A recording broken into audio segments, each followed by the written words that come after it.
Ya.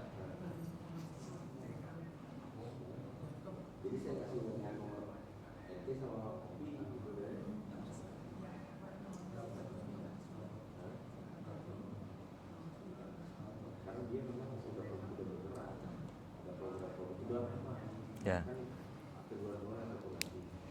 Ya. Masjid yang punya yayasan.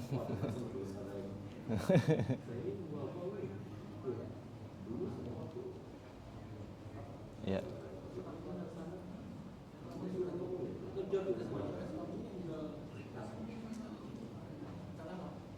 Iya, iya, Pak.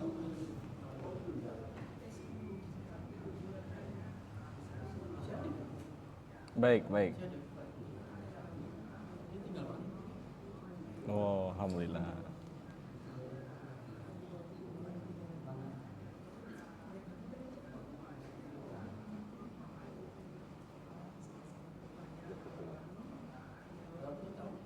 Tuh ajinya.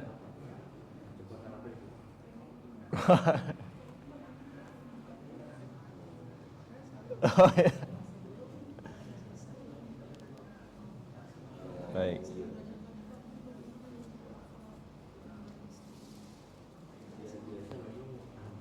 Untuk take off.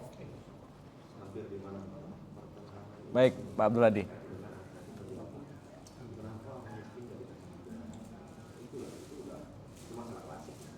Baik. Iya.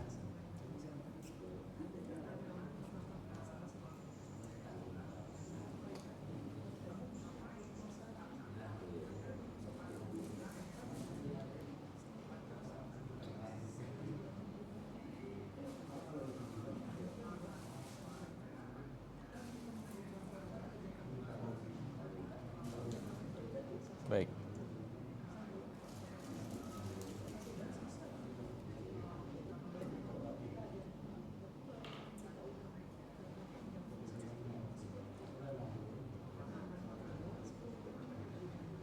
Baik.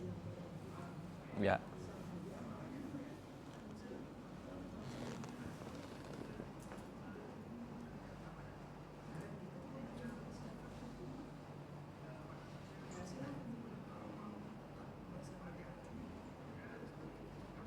Ya. Baik. Ya. Makasih Pak Adi. Ya coba. Waalaikumsalam warahmatullahi wabarakatuh. Makasih Pak Abdul Hadi. Ini kita ngobrol ya. Case seperti ini agak banyak gitu. Agak banyak. Sering kita jumpai di setiap kali pertemuan dengan teman-teman pengurus masjid. Jadi Pak Abdul Hadi, yang pertama itu kita harus memahami terlebih dahulu. Yayasan ini apa sih gitu ya. Yayasan ini kan sebuah legalitas ya, sebuah legalitas.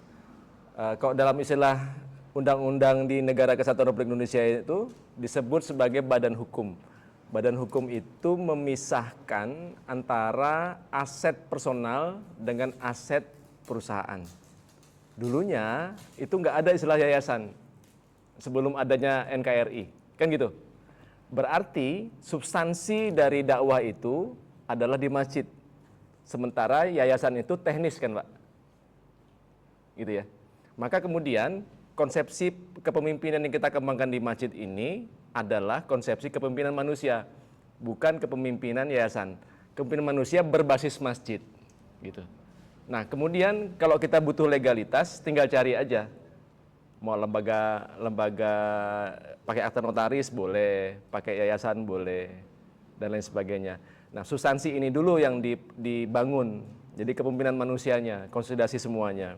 Nah, kalau di Masjid Kapal ini sejak awal kita sudah ada 3 pimpinan. Jadi kepemimpinan kolektif sudah konsolidasi. Kemudian pimpinan ini karena banyak kegiatannya nambah lagi 1, jadi 4.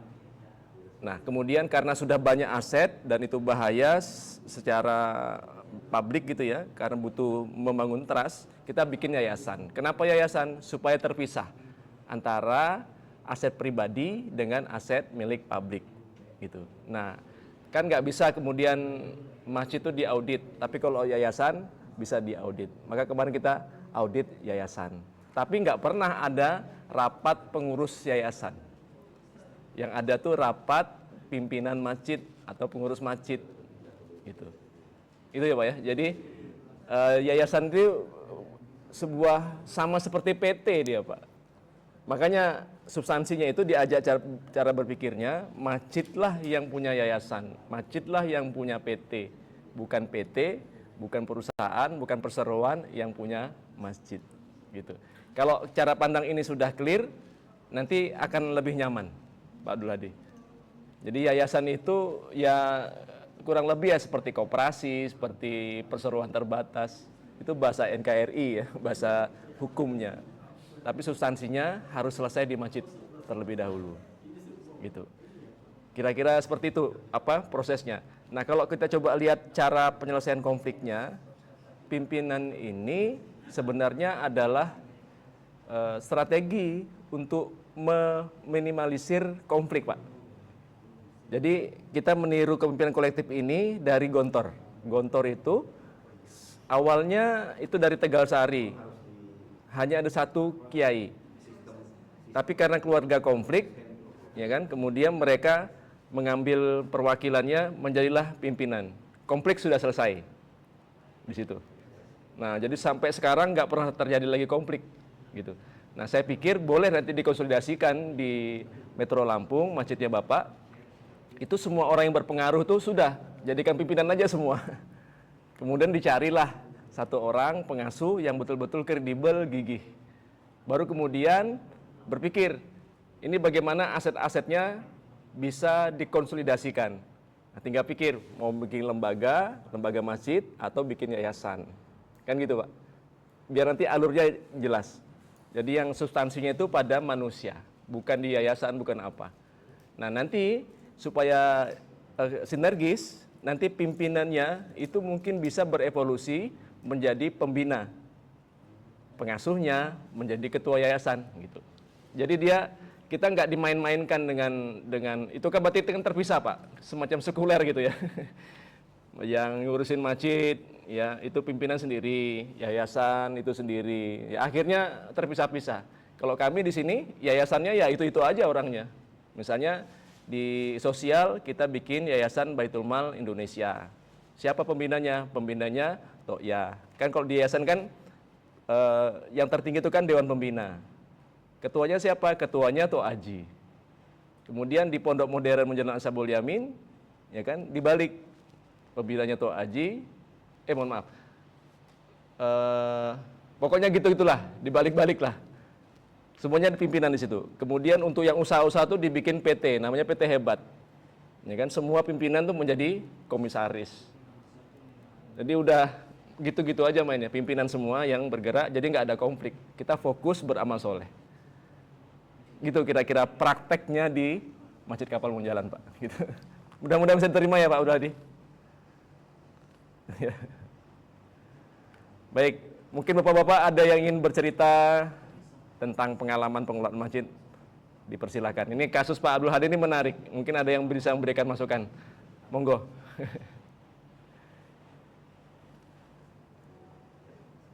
Ada?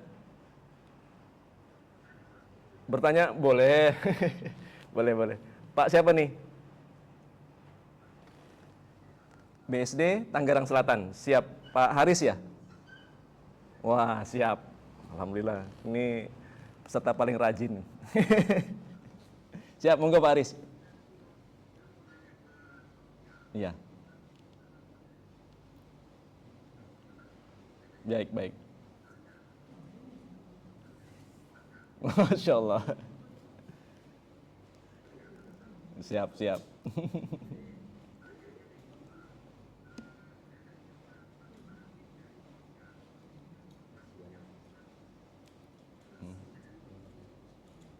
Ya.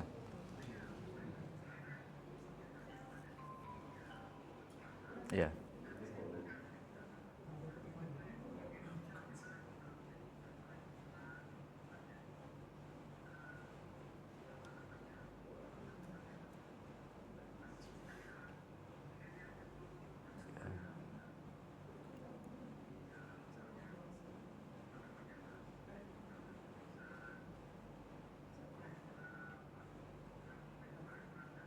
Iya.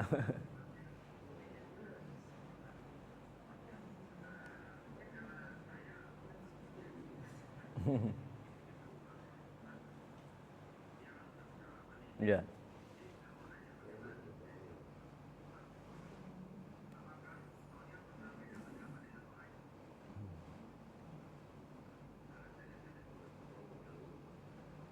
Hmm. Iya.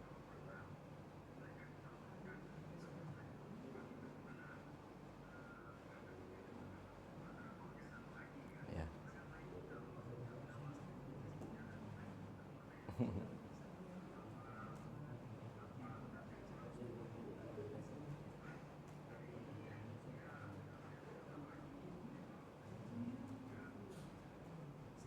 Ya. Baik. Masalah hati dengan beda pendapat ya penyelesaian ya.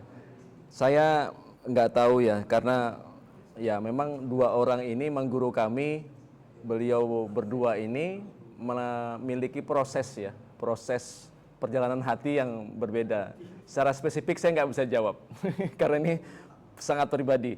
Ya, tapi kalau kita coba lihat karakter dari Toya ini, jadi pertama, jadi beliau ini tidak pernah merasa memiliki apa yang sudah diberikan kepada umat, gitu. Jadi memang keikhlasannya di situ.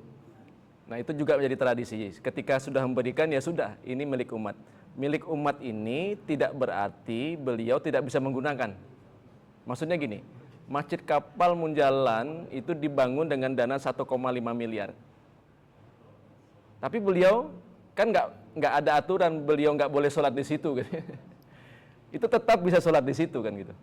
Nah, Pak Kiai YN Adi Pratama, insya Allah untuk materi keberapa gitu nanti beliau akan juga ngisi di forum ini, itu mewakafkan mobil CRV untuk kegiatan masjid, ya kan? Setelah diberikan, beliau nggak lagi ngatur itu sudah haknya masjid, tapi beliau masih bisa menggunakan, gitu. Nah ini cara berpikir yang dibangun oleh guru-guru kami di Masjid Kapal Munjalan. Itu yang kedua ya Pak ya. Kemudian yang ketiga, ya cara berpikirnya sangat sederhana.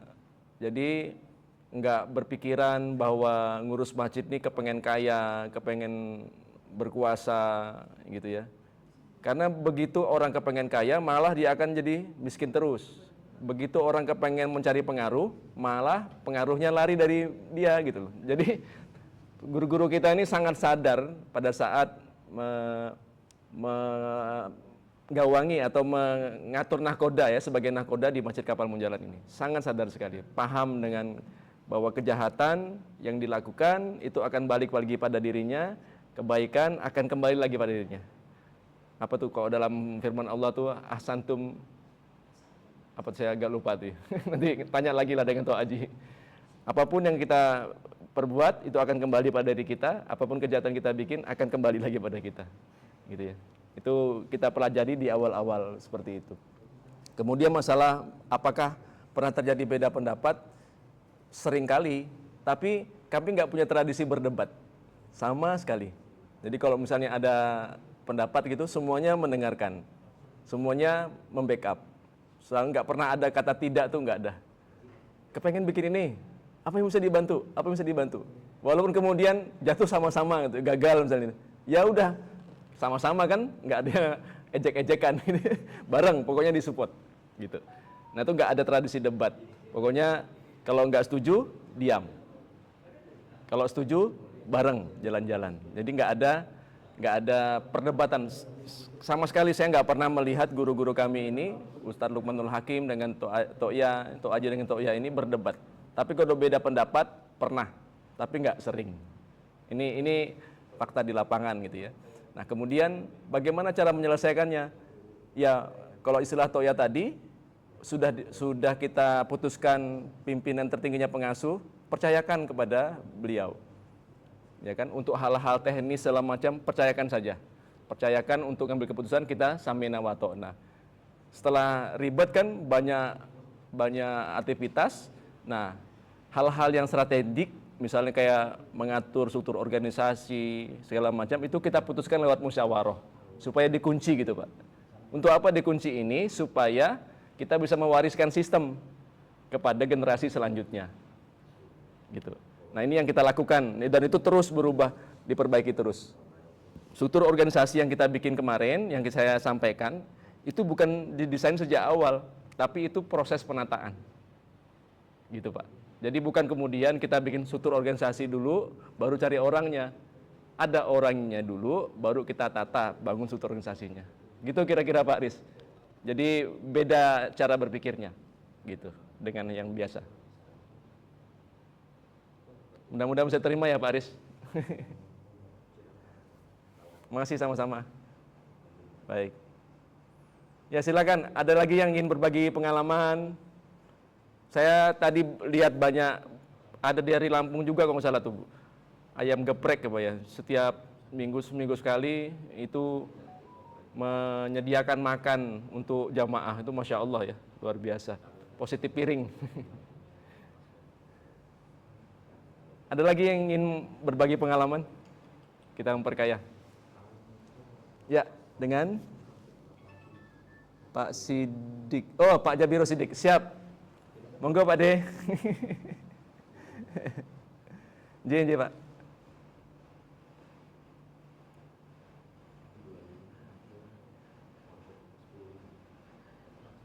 Ya.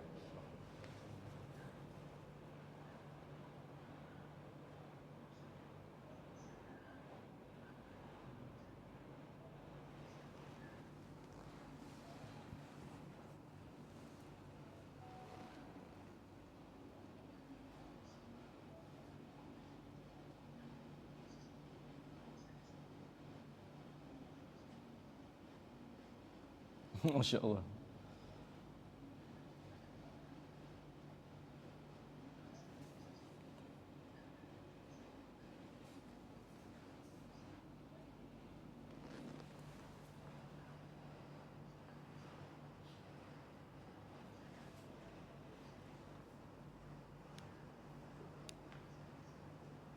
Hmm.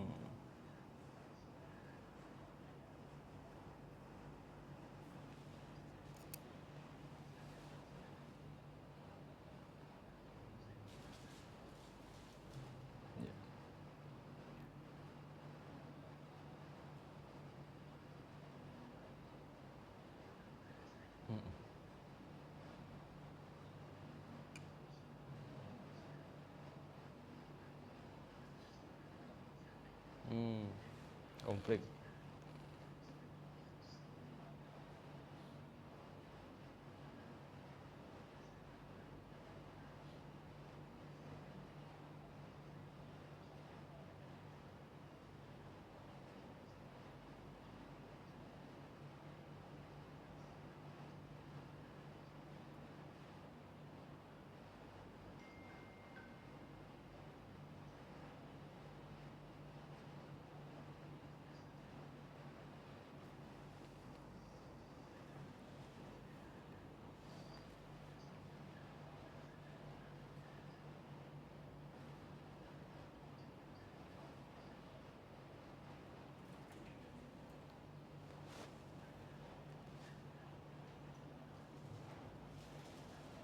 Hmm.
Masya Allah.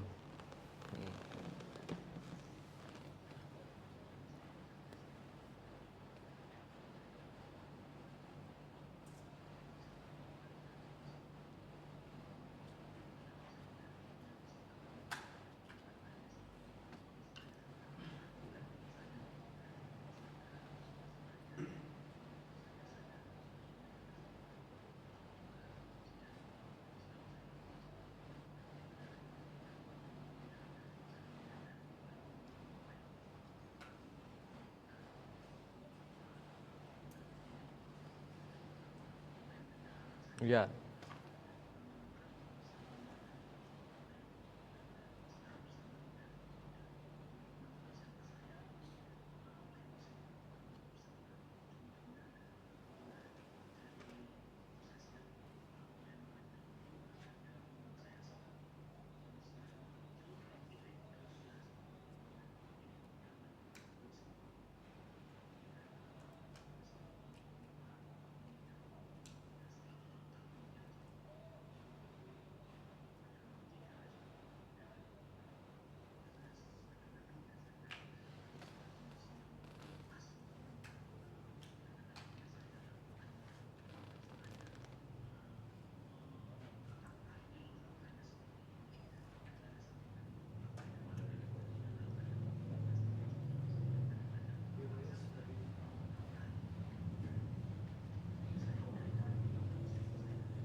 ya,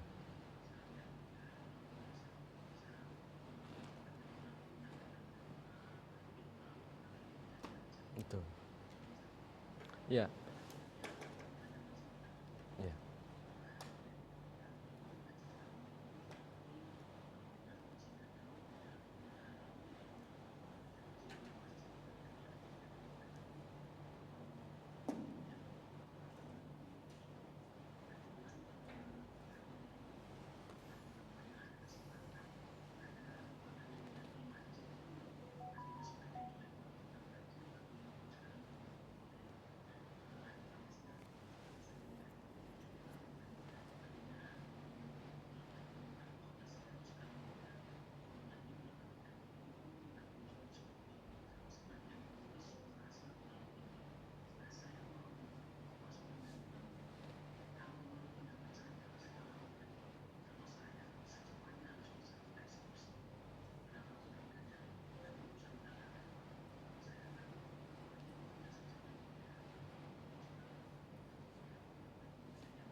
ya,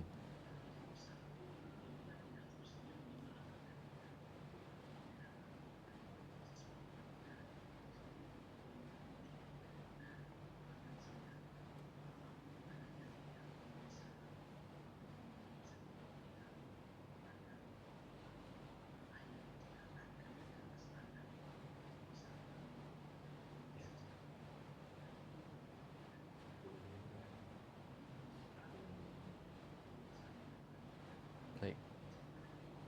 Iya, matur nuwun Pak Sidik. Jadi kalau misalnya saya ini sebenarnya nggak ahli dalam fundraising, tapi yang ahli fundraising ini ada namanya Pak YYN, Bang EN, Bang Adi Pratama Larisindo, itu ahli fundraising ya. Nanti beliau juga akan eh, mengasuh atau menjadi teman belajar di majelis ini. Tapi kalau saya coba lihat langkah-langkah yang dilakukan oleh guru-guru kita di Masjid Kapal Munjalat ini, Em, pertamanya memang nekat Pak. Nekat ya. Nekat itu memang meyakini kalau itu memang untuk masjid, pasti Allah akan bantu. Karena kita sesungguhnya bukan membangun masjid kita, rumah kita, tapi rumah Allah. Nah, kalau pengalaman di masjid kapal, nggak ada yang nggak bisa kita bayar. Nggak ada, Pak. Walaupun uangnya belum ada di muka. Yang saya ingat, pertama kita pernah mengeksekusi untuk Munjalan Tower itu, harga tanahnya di sebelah masjid itu 1,2 miliar. Itu waktu negosiasi, Tok Aji dengan Tok Ya hanya mendown payment 100 juta, kalau nggak salah saya. Kemudian, baru kemudian 8 bulan, ada orang bawa uang, kita bikin fundraising, dengan membuat tanah kapling, selesai setengahnya. Setengahnya nggak terbayar, tiba-tiba orang datang, bawa uang, lunas semuanya. Jadi kadang-kadang kita berpikir yang penting ikhtiar kan, bikin fundraising yang personal ya, yang pakai kupon dan segala macam. Nanti ada orang tiba-tiba tuh dikirim ke Allah dan itu bawa uang seperti gitu Pak. Nanti juga bisa belajar dari Mas Jakti yang sedang bangun masjid di Jogja juga. Itu juga gitu. Ya, waktu diskusi di sini pulang hari Ahad, kemudian Senin Senin atau Selasa gitu ya, peletakan batu pertama, kemudian dibikin fundraising, dapat dana berapa ratus juta gitu, sudah siap. Itu banyak sekali bukti seperti itu Pak. Di Kurir Langit juga sama, ada Kai Sahid, nanti juga beliau akan ngisi di sini, beraktivitas di sekretariat, ketemu dengan Kiai Lukman, kemudian disarankan untuk bikin masjid, masjidnya tanahnya belum ada, berdoa, ada dikasih tanah, kemudian ada aja orang yang bantu gitu ya. Akhirnya terbangunlah Masjid Kurir Langit. Nah di sini ada juga Pak Udin nih, Pak Udin Paskas Palu. nanti silakan dia dengarkan testimoni beliau. Beliau ini konglomerat masjid kapal Munjalan. Di Palu tuh membangun 9 masjid, Masya Allah. Ya, kemudian yang permanen ada di pusat kota Palu. Nanti kita dengarkan bagaimana Pak Udin mengeksekusi tanah itu. Caranya juga sama, ya kan? Berdoa malam kalau nggak salah saya itu langsung dapat tanah wakaf. Kemudian kita datang doa, terus dapat uangnya, terus terbangun. Wallahu alam sudah jadi atau belum masjidnya, gitu. Nanti gimana Pak Udin? Sudah jadi belum masjid yang kemarin?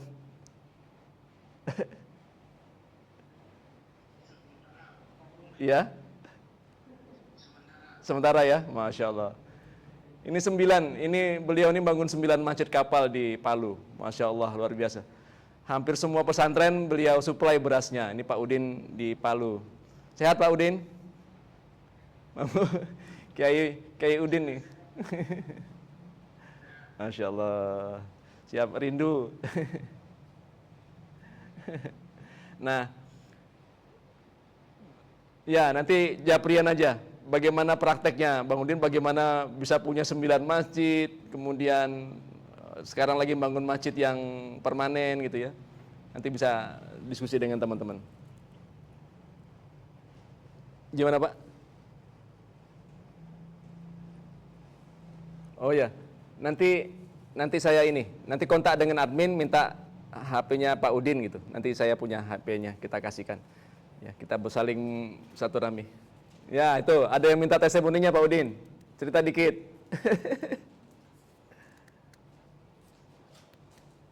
Nah, itu. Nanti kita di sesi terakhir kita minta Pak Udin cerita bagaimana bisa membangun 9 masjid ya. Nah, saya kepengen sedikit membahas tentang kepemimpinan tadi yang saya pikir agak menarik ya untuk kita tuntaskan. Teman-teman sekalian, jadi banyak masjid itu diurus oleh pengurus. Sementara konsep masjid bulioner yang terkoneksi dengan pengalaman kita di Masjid Kapal Munjalan dan juga kita coba belajar dari Masjid Nabawi, itu prosesnya transformatif.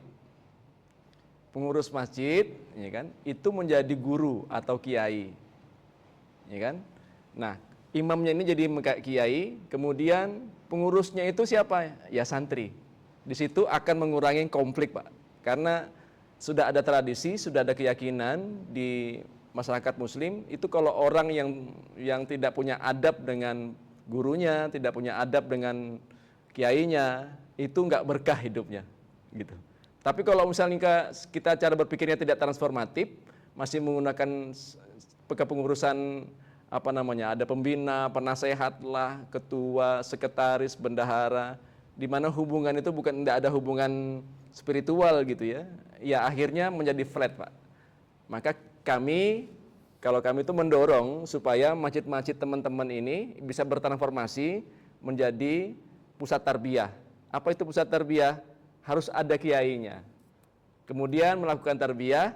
Nah, orang yang ditarbiyah inilah yang menjadi santri yang akan menjadi penerus bagi pergerakan masjid. Dari masjid kemudian menjadi pondok pesantren. Tadi kan Toya ada cerita masjid, kemudian kita deklarasikan menjadi pondok modern Jalan Ashabul Yamin, kita dirikan Baitul Mal. Kemudian semuanya dikonsolidasikan di situ. Kira-kira gitu ya untuk menyimpulkan pertanyaan dari Pak Abdul Hadi dan juga dari pengalaman Pak Sidik ya tadi ya. Itu luar biasa pengalamannya. Baik, ini ya dengan siapa nih? Oh, Masya Allah, Mas Haris. Ini dulu pernah di Pontianak, Mas Haris ini. Sekarang sudah jadi pengusaha sukses di Aceh. Awalnya dari Bank Indonesia di Pontianak. Apa kabar, Mas Haris? Sehat? Masya Allah, Alhamdulillah. Masya Allah. Siap-siap, nggak apa-apa. Gimana, Mas Haris? Aceh sehat? Alhamdulillah.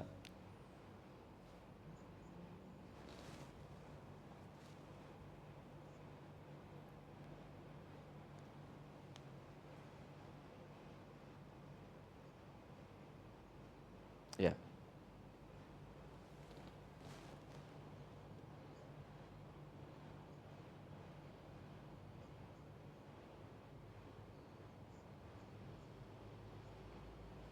Berubah, Pak.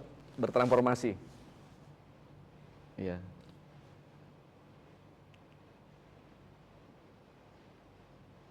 Iya.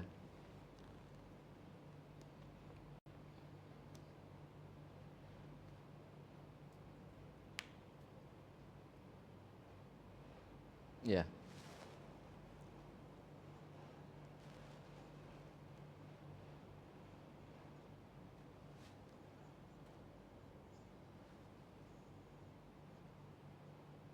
Iya. Baik, Mas Haris. Jadi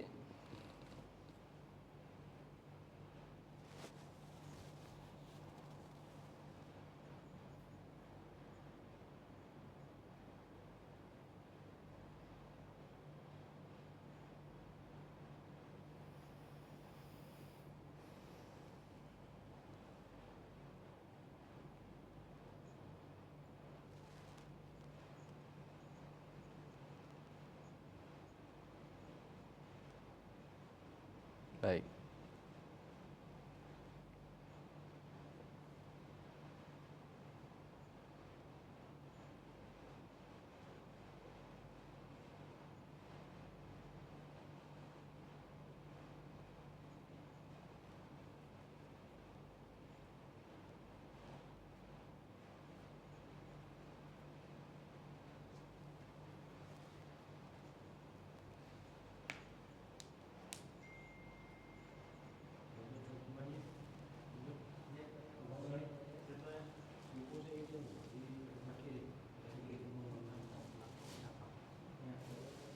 Ya.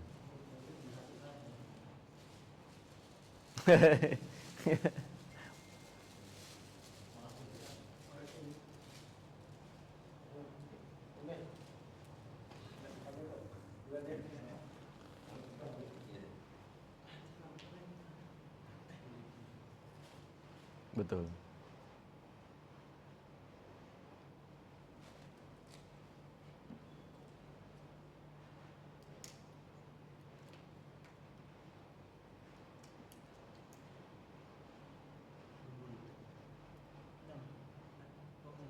Ya.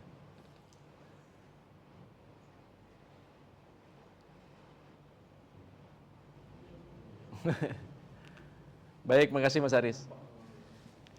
Jadi Mas Haris, yang kita masuk dengan pesantren itu bukanlah pesantren klasikal. Ada kelasnya, ya, kemudian harus mapan, ada papan tulis, ada meja belajar, ya kan? ada proses belajar mengajar di depan kelas. Itu nanti. Gitu. Nah, kenapa kita bilang nanti? Ya kan? Rasulullah pada saat mengajar mentarbiyah sahabatnya kan tidak klasikal. Di masjid itu beliau belajar, sahabatnya di medan perang diajarin, di bisnis diajarin, ya semua ini tempatnya dianggap masjid. Terkoneksi terus dengan Allah. Itu yang kita pahami konsepsi pesantren. Jadi ya, karena lebih banyak di masjid, maka masjid itu tempat tinggal utama. Gitu. Ya. Jadi konsepsi pesantren ini bukan pesantren yang seperti yang kita pahami. Kami menjadi pondok pada saat 2014 itu belum ada kamar, belum ada kelas, belum ada sekolah. Nah, kita deklarasikan pondok untuk mengkonsolidasikan sumber daya manusia. Gitu. Jadi kita tidak menggunakan pengurus untuk menggerakkan ini, tapi pakai konsepsi kiai santri.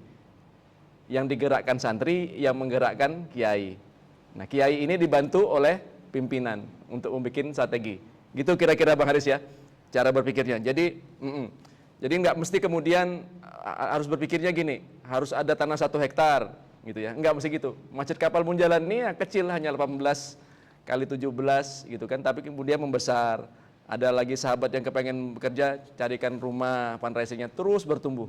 Sampai hari ini, nanti mudah-mudahan Mas Haris bisa ke Pontianak lagi, nanti akan lihat banyak perubahannya. Kita sudah punya tower, sudah tegak 6 lantai, kemudian rumah-rumah yang dulunya ditempatin non-muslim, sudah dibeli, ada yang dibeli oleh Masjid Kapal, ada yang dibeli oleh jamaah, ada yang dibeli oleh kelompok bisnis. Jadi dia bertumbuh aja, gitu. Nah itu yang bertumbuh ya. Siapa yang beli? Ya santri-santrinya Ustaz Lukman.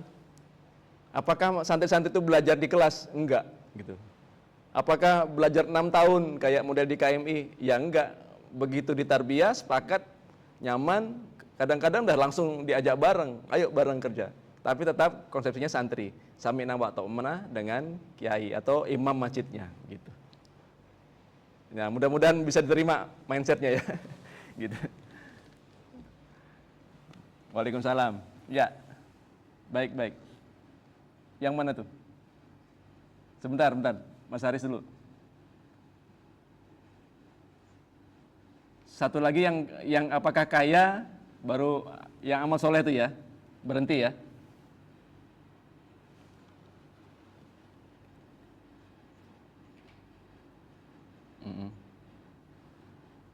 Baik.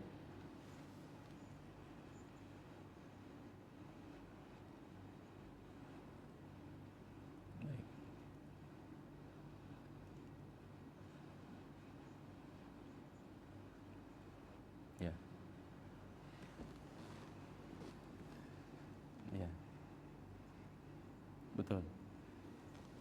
Ya nggak ada salahnya Mas Haris, nggak ada salahnya. Cuman kalau misalnya ditanya Masjid Kapal mindsetnya seperti apa? Nah, Masjid Kapal yang kami praktekkan hari ini itu tidak menunggu kaya dulu baru kemudian beramal soleh, baru bangun masjid.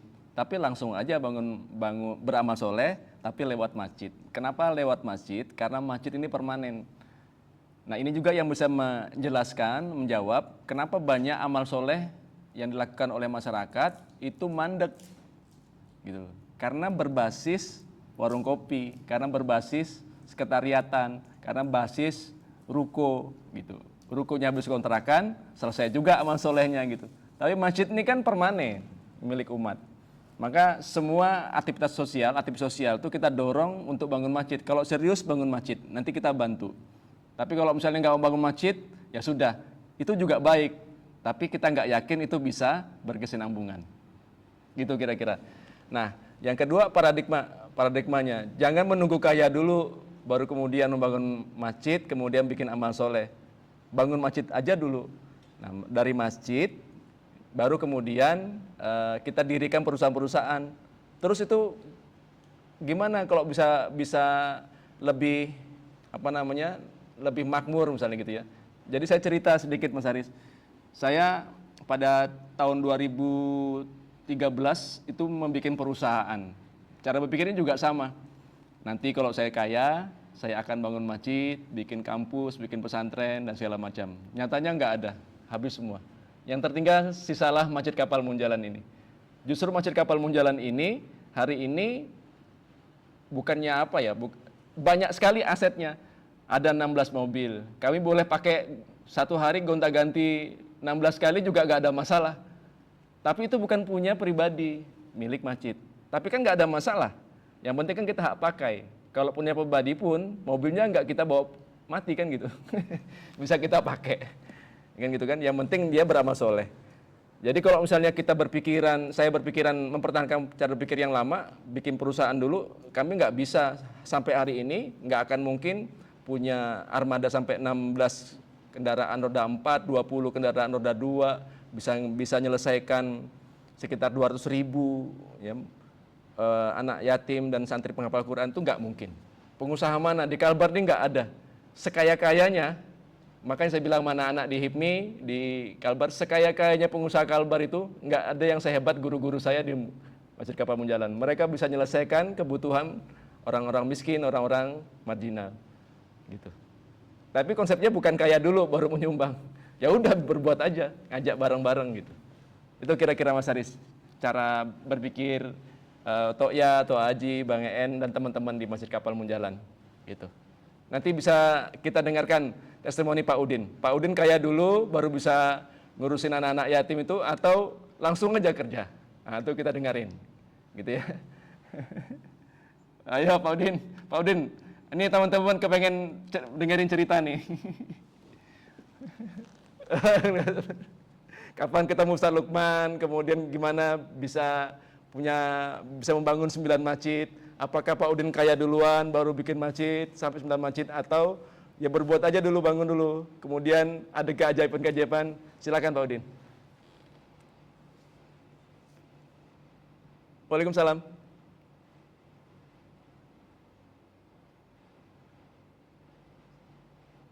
Ya.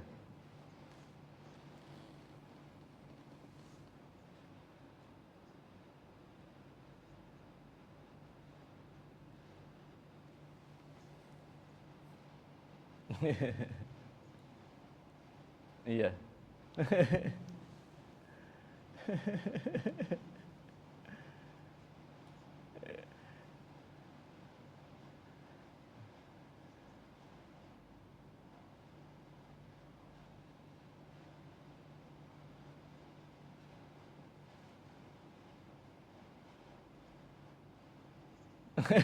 Enggak lah, enggak.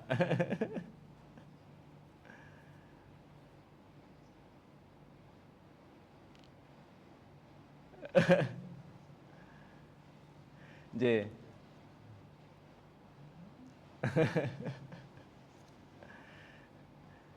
Nah inilah butuhnya spiritual Pak, butuhnya spiritual di situ. Spiritual ini dia jadi bukan di organisasi, kita nggak berpikiran bahwa spiritual itu bisa digerakkan lewat organisasi, misalnya digerakkan lewat partai, lewat ormas, nggak bisa. Spiritual itu digerakkan oleh manusia. Maka kalau misalnya mau seperti itu, hubungannya nanti silahkan menjadi santrinya Kiai Lukman. Nanti santri-santri yang lain seluruh Indonesia, insya Allah akan membackup gitu, terkoneksi dia Pak. Gitu. Nah itu yang juga mungkin terjadi di seluruh daerah di Jogja. Di Jogja cepat bikin, ya kan? Itu santri-santrinya Ustaz Lukman. Santri itu bukan kemudian anak buah, beda Pak. Santri itu sama dengan sahabat. Sahabat jalan di eranya Rasulullah zaman Nabawi ya. Jadi nggak kemudian santri itu kemudian disuruh-suruh Pak kiainya harus ikut pendidikan di kelas, enggak kayak gitu. Tapi santri ini mengakui metode, mengakui adab, mengabsorpsi tata tertib yang kita terapkan, tradisi, kayak gitu-gitu. Nah, nanti akan terkoneksi, semuanya akan terkoneksi. Gitu kira-kira. Itu nanti kita akan kaji lebih lanjut bagaimana caranya. Yang jelas ya monggo nanti kita berikan forum. Nanti kapan-kapan datang ke sini ya langsung aja ke Kiai Lukman. Nanti insya Allah ketika sudah nyaman kan ada orang yang bisa diajak untuk memberikan cas spirit itu Pak. Gitu. Kalau saya masih belum mampu. Kalau Kiai Lukman udah biasa memecahkan banyak masalah manusia. Monggo nanti daftar aja langsung ke Kiai Lukman. Salaman. Nggih, Pak. Nggak ada, Pak. Datang pokoknya kepengen belajar salaman nggih, sampun gitu aja. Enggak juga, pas di Jogja nanti Ustaz Lukman ke sana, ya bilangin aja sudah Masjid Kapal, mohon bimbingannya, siap jadi santri, ya sudah gitu aja. Berarti udah bisa.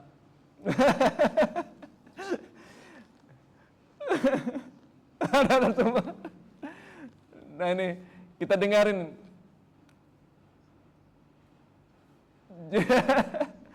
Itu jadi terkoneksi karena Masjid Kapal tetap mati kan, bukan manusia. Iya, Samina wa Ta'ata kemudian bukan diperintah-perintah Ustaz Lukman, enggak, tapi mengadopsi metodenya, cara berpikirnya, mindsetnya. Karena enggak bisa di-download 1-2 hari, Pak. Harus terus-terusan netes. Ada masalah dipecahkan gitu. Gimana, Pak? Ini kita dengarin Pak Udin. Kapan jadi santrinya Ustaz Lukman, terus bagaimana beliau bisa membangun 9 masjid dan berapa banyak sekarang santri penghafal Quran yang disuplai berasnya di Palu. Monggo Pak Udin. Waalaikumsalam warahmatullahi wabarakatuh.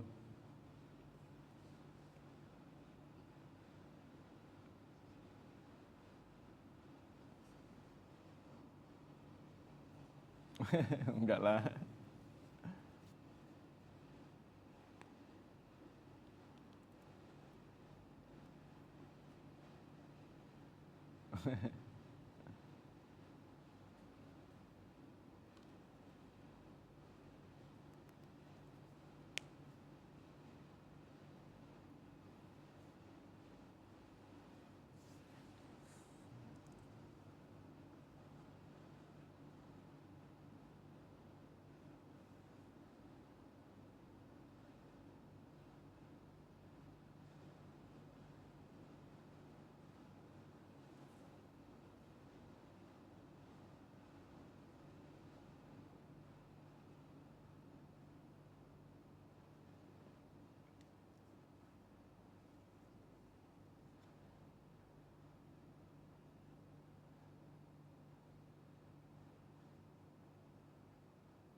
Satu bulan ya.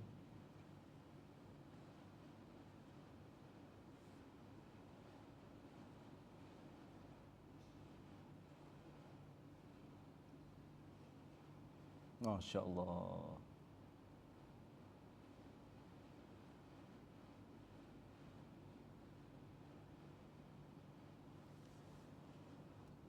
Ini koneksinya.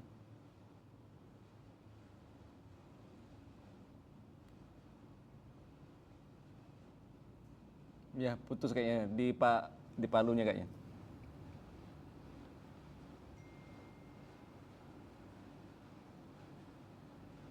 Yap, ya, Pak Udin, tadi putus.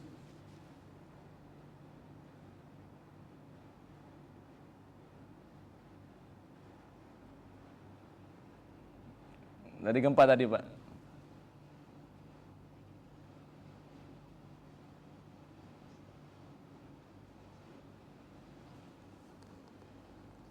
Gempa.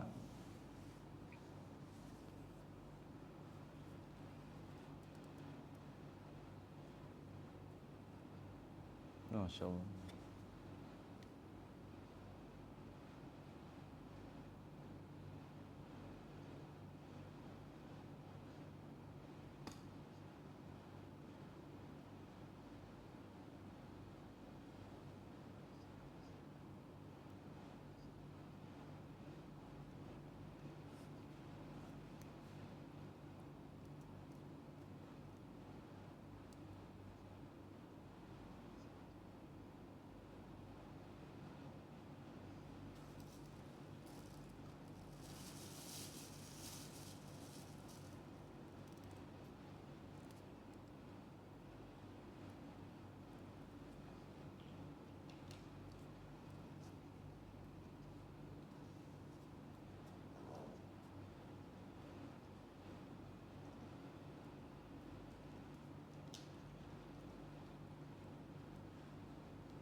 Putus ya.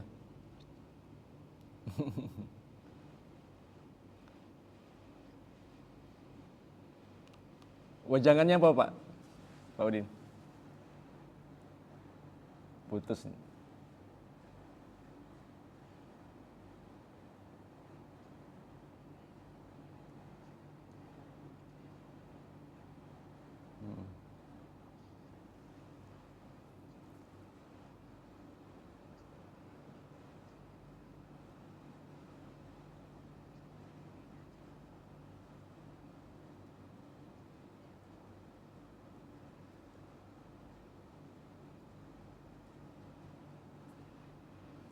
Putus ya.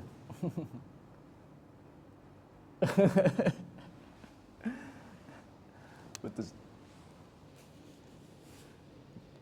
Kayaknya perlu bikin gerakan infak sinyal untuk Palu. Udah, ini udah normal.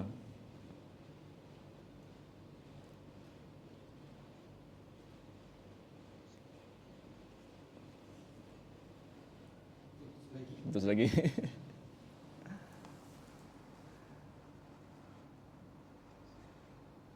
Putus Pak Udin. Masya Allah. Atau nanti kita bikin sharing session nih. Ini kayaknya perlu kita lanjutkan. Udah agak malam, kasihan dari Papuan. Ya Pak ya. Pak Udin, nanti saya bikinkan forum khusus, kita ada sharing session, ada Pak Udin, nanti kita minta juga Mas Jakti ya tentang bagaimana merintis sambil kita bantu bagaimana menjelaskan. Nah, Mas Imam Mustajab mungkin ya. Mantap. Gimana caranya? Tapi nanti gini Bapak sekalian, ada hal-hal yang dilakukan lewat gerakan infak beras ini yang di luar cara berpikir kita. Misalnya gini, kan itu kan hanya 25.000 ya. 25.000 tuh orang memberi sumbangan, kemudian dibikin database. Database itu tertutup Pak. Nanti orang-orang yang biasa berinfak ini kita tawarkan lagi program selanjutnya, misalnya program wakaf. Itu cepat banget, gitu. Cepat banget. Jadi database orang baik ini harus disimpan di masjid-masjid kita, gitu. Untuk apa? Untuk digunakan berdakwah, mengajak orang-orang yang belum baik menjadi orang baik. Gitu kira-kira Pak. Itu konsepnya ya. Ini mudah-mudahan bisa terima. Baik Bapak Ibu sekalian. Iya. Pak.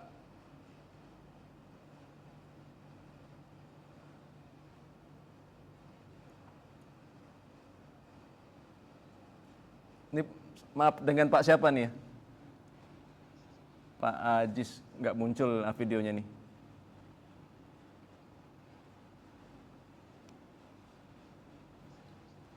Oh ya, nggak apa-apa, nggak apa. Gimana Pak?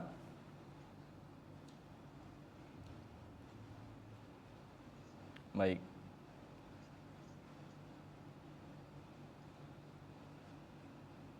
Baik.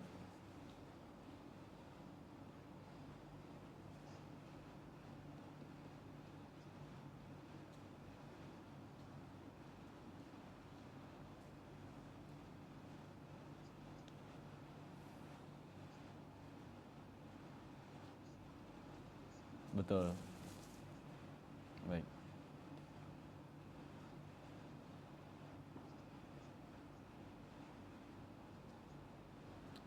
Baik, makasih.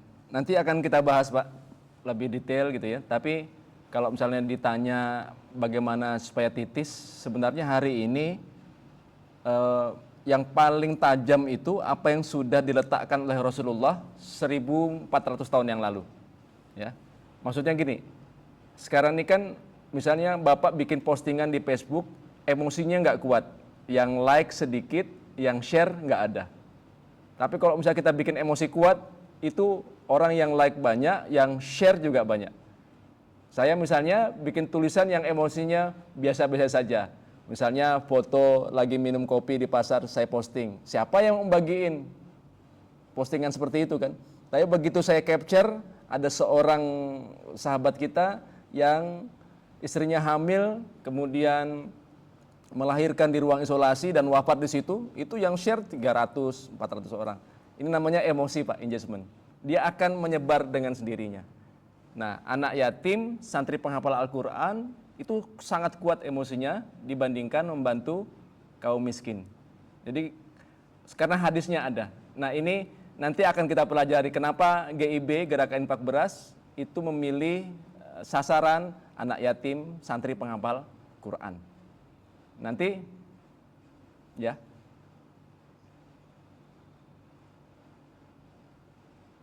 Baik. Mm-mm.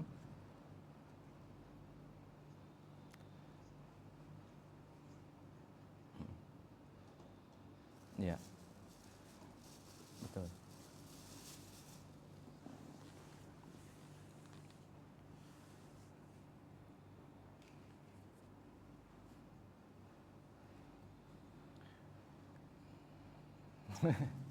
Iya. Nanti kita pelajari, Pak. Kalau saya kasih tahu semua nanti teman-teman pada live semua nih. Nanti akan kita bahas. Tapi ini ya bisa kita jelaskan secara teoritik ya. Tapi intinya memang ini semua digagas oleh Ustaz Lukman atas panduan dari Quran, dari hadis, dari sirah nabawiyah. Gitu ya. Kita jalankan dan bisa dibuktikan berkali-kali di tempat-tempat yang lain di mana dari gerakan infak beras itu bisa menghasilkan berbagai macam aktivitas sosial yang lain, bisa menyelesaikan fakir miskin, bisa menyelesaikan para mustahik, ya, bisa menyelesaikan jamaah. Kami 300 SPA di masjid ini sudah mendapatkan beras semua untuk jatah hidup. Awal-awalnya kan nggak boleh, kita nggak kasihkan dulu. Tapi begitu santri sudah surplus semua, baru kemudian kita perbesar akadnya. Jadi anak yatim, santri, dan fisabilillah, gitu. Jadi orang-orang yang berjuang di jalan Allah, kayak marbot masjid, yang merawat jenazah, itu kita suplai berasnya. Tapi kalau misalnya kita, ayo ngajak masyarakat, ngajak umat untuk menyumbang kaum mustahik ini, perawat jenazah, marbot, orang akan mengatakan, ngapain kami bantu mereka? Berapa sih jumlahnya? Nggak banyak kok. Tapi anak yatim dengan santri penghafal Quran, Masya Allah banyak. Selesaikan dulu mereka, baru diperluas akadnya. Itu keywordnya, Pak. Nanti kita akan pelajari lebih lanjut. Baik Bapak Ibu sekalian, sekarang sudah jam 10.30. Kasihan yang di daerah timur. Nanti kita akan berjumpa lagi. Nggak apa-apa ya? Oh, Pak Imam. Nggak apa-apa Pak Imam. Baik. Baik, Masya Allah. Oh, sudah kontak dengan Paskas ya Pak Imam? Wah, laju Pak Imam nih. Masya Allah. Iya. Sudah kontak dengan dengan Hasan tadi ya, Bang Hasan ya. Baik, baik. Nanti saya akan hadirkan juga Bang Hasan, Ompi, Paskas, nanti bisa berinteraksi dengan teman-teman dari Gerakan Infak Beras yang ada di Masjid Kapal Munjalan. Kita akan temukan dengan Bapak sekalian, gitu ya. Baik, Bapak Ibu sekalian, makasih sudah larut malam. Saya mengucapkan terima kasih atas kehadiran Bapak-Bapak sekalian. Diskusi lepas ini mudah-mudahan bermanfaat. Saya mohon maaf apabila ada kekurangan. Semoga Allah Subhanahu wa taala memberikan kelimpahan keberkahan bagi Bapak Ibu sekalian dan kita semua, diberikan kesehatan, diberikan rezeki yang lancar, diberikan anak soleh, diberikan ilmu yang bermanfaat. Billahi taufiq wal hidayah. Assalamualaikum warahmatullahi wabarakatuh. Assalamualaikum.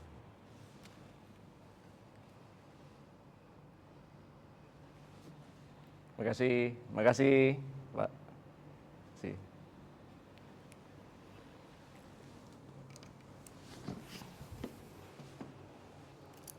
Setengah 11 masih bertahan 70 orang.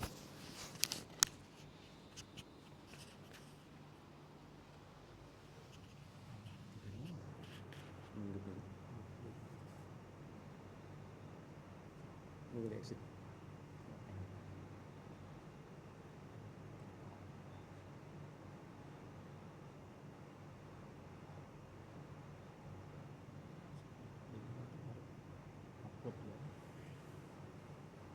Ini aplikasi guys. Terus kerja koneksi. Sama. Lagi upload itu tuh session Bung Ben kemarin tuh belum diupload. Oh, Sesi 3. Ini sesi yang sekarang. Sesi 3 baru upload. Udah mulai menghabisin pemikiran.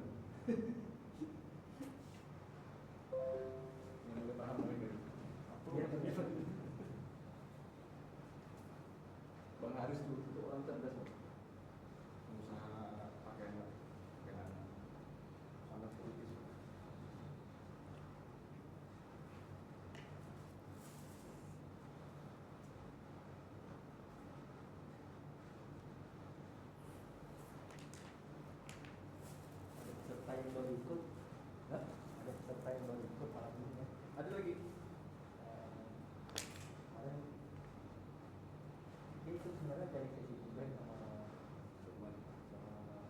ya apa dia ikut full di sini kemudian dia nggak ikut full materinya makin hari makin daging Orang mana?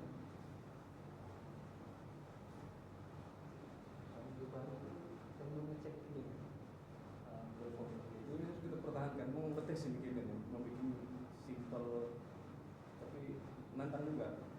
kayaknya dia Nggak berat atau orang utang di atas jadi kalau pertama PPA oh PPA ini anu kis. Jadi bisa ini bagiannya bang materi dari semuanya dan saya banyak di dalam cuma 300.000 gitu ya. Salah satu trainer kita kesini nanti ketemu. Saya pokoknya malu bawa tasnya harganya juga. ini nanti tanya ini Kamu kayak gini, tak paham betul. kita salah Den, sorry Den, kami takut matikan ya. subuh deh subuh Takut matikan ya. Dia rusak pula. udah belum Nanti saya dapat. Udah selesai nih. kita saya juga saya lihat Bawa mana? tinggal yang lain-lain ya Kang Revi kan ada di sini kan, masih 1 minggu di sini. Berarti di sini. Paham.